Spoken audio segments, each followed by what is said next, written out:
Classicamente il Movimento 5 Stelle si trova in questa situazione, no? Cioè di non sapere individuare delle regole per sostituire il padre fondatore. Parte da questa tesi l'analisi politica del professor Paolo Feltrin sulla situazione del Movimento 5 Stelle. Una crisi che cresce ora dopo ora con esponenti di primo piano come semplici attivisti divisi tra la nuova via di Giuseppe Conte e l'impianto storico di Beppe Grillo. Un dilemma nazionale ma anche locale, considerando che in diversi comuni della Marca il Movimento 5 Stelle pesa politicamente.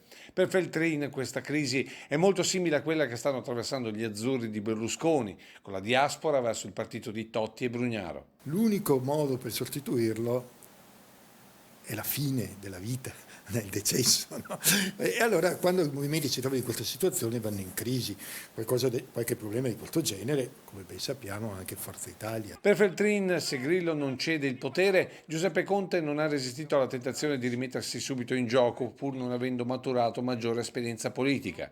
Poteva prendersi qualche anno sabbatico in giro per il mondo in un ruolo più tecnico e defilato e poi tornare in campo.